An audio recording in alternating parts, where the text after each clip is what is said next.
How many of you listening right now have struggled to get back on track of your goals and your priorities after slipping up, right? We've all been there. It's not fun. It's not easy. Our mindset tells us, you know what, Bobby? You lost the momentum. What's the point of going back into it? It's all that hard work has just disappeared, so you might as well give up now. And that's the mindset we don't want to operate from. That's the scarcity, fixed mindset that thinks that when momentum disappears, that we've lost all that progress, right? And my goal with this episode is to really help you reframe how you think about momentum. Momentum isn't created just by doing. Momentum also exists even in real time. When you're not doing anything, the momentum can still be moving forward. Think of driving a car, right? Going 70 miles per hour on the highway. If you let your foot off the gas, you're not putting your foot down, it is completely off the gas. Does the car continue to roll? Yes. I don't know how long it would take, that's a physics question, for the car to go from 70 miles an hour down to zero, but it will take time. It doesn't just happen. And if the car gets down to 50 miles an hour and then you finally put your foot back on the gas, well, guess what? You can go from 50 right back to 70 that quickly. That's the same thing with momentum towards our goals, towards our priorities, and any aspect of our life. Just because we're not actually doing something or we miss a couple days doesn't mean all of a sudden we're back to zero. So I want to change this perspective for all of you, hopefully in today's episode, because it's completely changed the way I show up on a daily basis. It helps me stay so damn consistent over a long period of time, and I hope that it will do the same for you. Now, I also like to think of creating and maintaining momentum like climbing a mountain. You start at the ground floor, and as you work your way up this mountain, you're making progress. This could be for physical health, this could be for your career goals, this could be for relationships, new hobbies, you name it. As you're working your way up the mountain, you're getting better, right? With time. Now, there are moments when you may hit plateaus where you're tired, you're overwhelmed, you need a break, you want to create some distance because you're feeling burnt out. That's okay. And maybe that turns into a couple days, maybe a few weeks, maybe a few months. But remember, you're at a plateau. You're at a newer, higher version of where you used to be. So just because you've stepped away for a little bit of period of time doesn't mean that that progress just disappeared. And that's what helps me, is thinking also climbing that mountain. I may be at a plateau. I may need to take a break, and that's okay. I can just get back on track to where I left off and continue to climb that mountain, because inevitably I'm at a higher position than I had been when I started. I also embody this mindset of really living my life 24 hours at a time and letting go anything that's happened in the past. So any wins from yesterday, I let them go.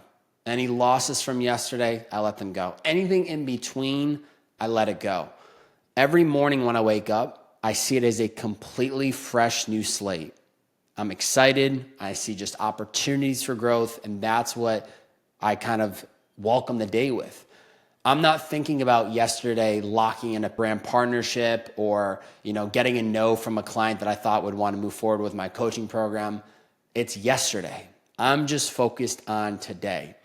Now, with that mindset, it also helps when I fall off track for whatever reason it might be. That was yesterday. Today's a clean slate. I can start fresh. I can re-pick up where I left off. So embracing that 24-hour mindset has also been really, really helpful. How do I recognize and accept that I've fallen off track? I think it's very clear for me of being realistic about what are my goals, what are the daily action items that I need to be taking, or the weekly action items I need to take to continue to pursue those goals.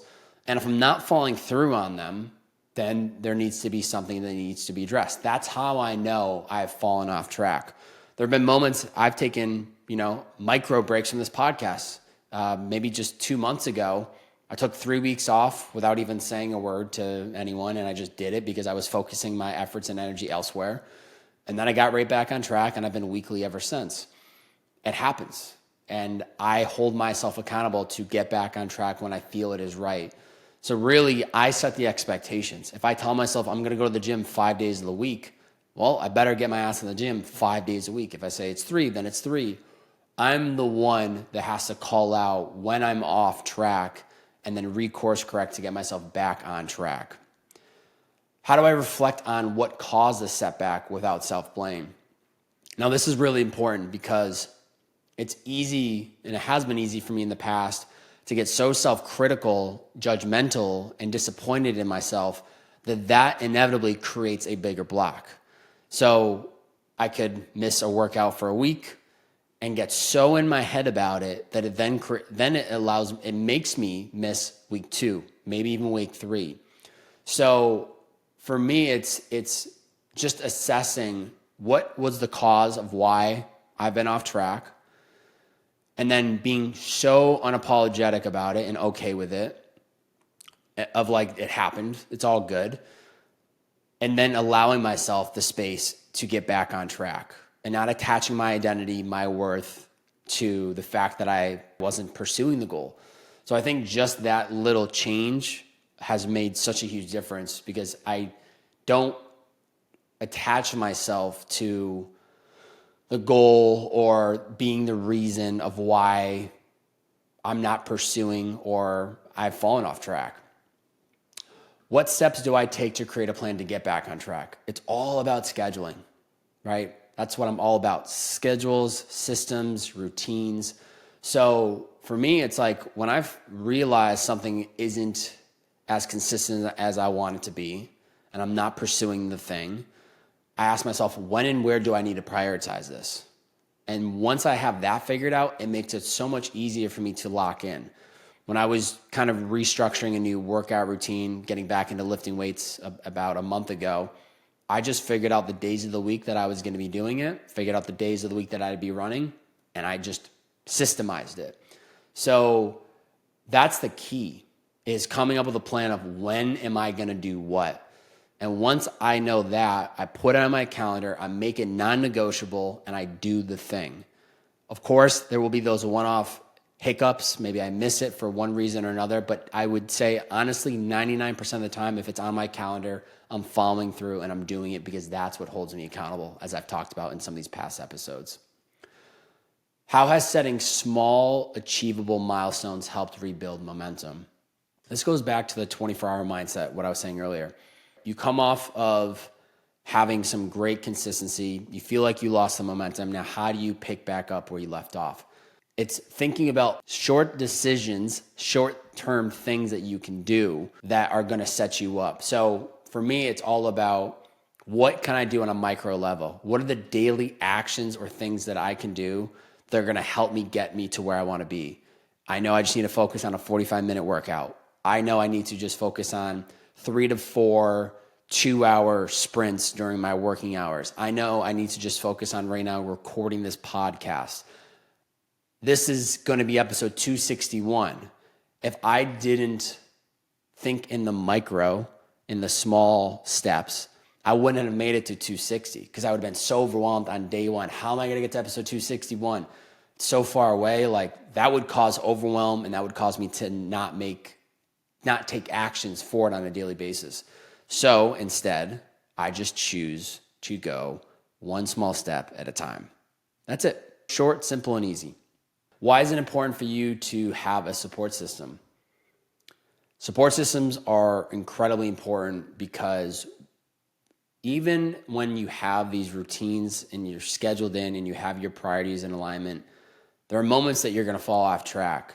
And there's an emotional connection that you can create and have with a partner, friends, family, mentors, colleagues, etc. And that can be the extra push that you need.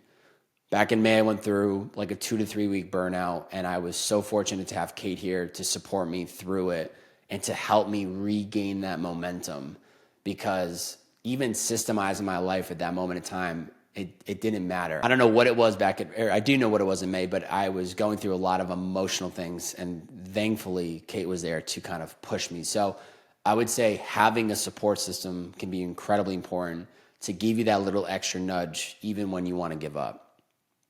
Now, before we move on, I do want to just give a little announcement if you are not aware of it already.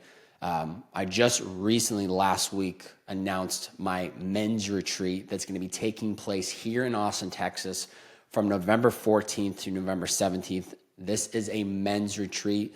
It's going to be 6 guys. It is a weekend experience to help you optimize your life to better align with your personal and professional goals. I'm so excited. This is going to be such an intimate experience filled with meditation, workouts, workshops, farm-to-table meals, a private chef. We're going to be on a luxury property here in Austin. We're probably not going to need to leave the property. 3 nights, 4 days. Just a container to grow, to optimize, to connect man to man, to open up, to share, to learn. It's just going to be such a powerful experience. So if that's something that you're interested in, I would head over to bobbyhobart.com to learn more and apply. Once again, there's only 6 spots available, so it is based on a first come, first serve basis. And I'm being really intentional with making sure that if you apply, I will read your application and reach out to you either way to let you know. But I'm trying to be mindful of who I bring into the container and making sure that everyone is there for the right reason. So if that's of interest, bobbyhobart.com to learn more and apply. And I can't wait to see you all here in Austin, Texas in November. How can scheduling in daily routines and habits help you regain momentum? So this is what I was saying earlier, right? Building it into the schedule gives you clarity on when to do what. As I've talked about in these podcasts, process is more important than result. So whatever the goal may be, whether it's in business, your personal life, hobbies, etc., we need to focus on the process. And in order to focus on process, we need to schedule it in so we know when to do it. So building in that daily routine or habit is inevitably going to recreate the momentum. You may not feel it on day 1, you may not feel it on day 2, but I promise you, if you stay consistent, that momentum is going to pick up and you're going to start to feel it, and it's going to feel really good. How has adopting a growth mindset helped me view setbacks as opportunities for learning? Great quote that I heard.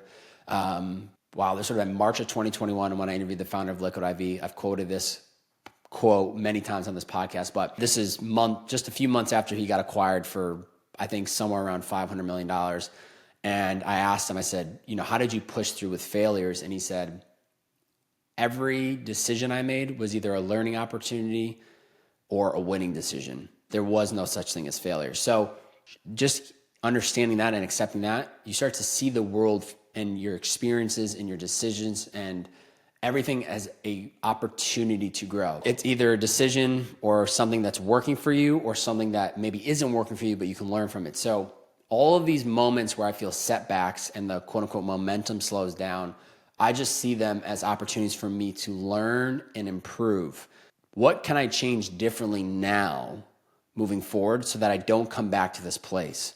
So example being is I have a rule that I don't allow myself to skip 2 days in a row working out.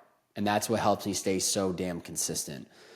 I have a rule that every Friday morning is when I record these podcasts, and that's what helps me stay so consistent, where previously I would just record them whenever I was feeling it. So no matter what, even in those hiccup moments, even when I feel like the momentum is slowing down or I'm not able to follow through on the thing I knew I wanted to do, I just see it as an opportunity to learn. I ask myself, what can I do now to better improve myself so that this doesn't happen again in the future? Life is all about constantly learning. Why is physical and mental self-care important in maintaining momentum? Big believer of our bodies are our vehicle. It is our home. How we treat our body, our mind, our soul completely ripples into how we show up in the world and our business, our friendships, our relationships, etc. We need to treat ourselves with the most care. Give ourselves plenty of water every day, eat the right foods, exercise, meditate. All the things that you hear on social media, things that I've talked about, it's true. The reason I truly show up on a daily basis, so excited, motivated, and ready to go is because I prioritize me. If you do not prioritize you, you will not be able to put your foot to the gas pedal for 100 miles an hour. Maybe your gas pedal is 50 miles an hour. And it's not all about speed, but you will have more energy, more clarity, and a better version of you will show up on a daily basis if you continue to prioritize the physical and mental health. So for me, it's a non-negotiable, and that's why I build it into my life every single morning. What other challenges do I face when trying to regain momentum? I think the other challenge is distractions of what else is happening in the world. What are the things that I want to do or experiences I want to be a part of? And it can be very easy to get pulled in by this shiny object syndrome of all these things that are happening. I could write a book. I could work on a speaking reel. I could go to this networking event. I could watch Netflix all day. Like, there's so many distractions. And so for me, it's just about what are the things I absolutely need to do that are going to rebuild the momentum. As long as I can stay clear of the distractions and let go of all the inner chatter of telling me I need to do everything and just be someone that focuses on very few things, I know that I will overcome the distraction and I can regain that momentum. So with everything we talked about today, my challenge for you is this. I want you to embrace the 24-hour mindset. I think that is just a simple mindset framework that you can implement immediately that is going to help you regain momentum. So for example, and I keep using working out because it's such a good example, but this could be, say you had a bad day at work yesterday. You weren't productive, you got distracted, you didn't get half the things done you wanted to get done. You wake up the next day, you could easily allow yourself to be still caught up from yesterday in disappointment and overwhelm, that ripples into today, and then it's like rinse and repeat, you're back to where you started. If instead you embrace and welcome this 24-hour mindset, that newer version of you would, I like to say, sleep it off. So when you wake up the next day, whatever happened yesterday, you're detached from. Even if it was the worst day of work, it's all good. It's behind you. You now have a clean canvas, a clean slate for today. Why not do your best to create this day as the best day that it could possibly be? So that is what I'm encouraging you all to do. Embrace every day with a 24-hour mindset. Let go of everything that happened yesterday and just focus on the small things that you can do today. And that inevitably will help you regain that momentum. And just remember, the momentum doesn't disappear just because you had an off day, off week. It's always moving. Even when you took the foot off the gas, it went from 70 to 50, but the car was still moving. Think of your momentum in the exact same way. If you enjoyed this episode, please take a moment to drop a review on whatever platform you're listening in on. It really does help the show, and I so much appreciate it, whether it's on iTunes, Spotify, YouTube, you name it. Just hit the review button. It takes all of 30 seconds. And it means a lot, and it helps to grow the show. So please, if you are still here and you're still listening, take a moment to do that. Don't just push this to the side. Do it because it helps grow the show, and I greatly appreciate it. That's it for today. We will see you guys and gals next week. It's the Bearded Man Podcast.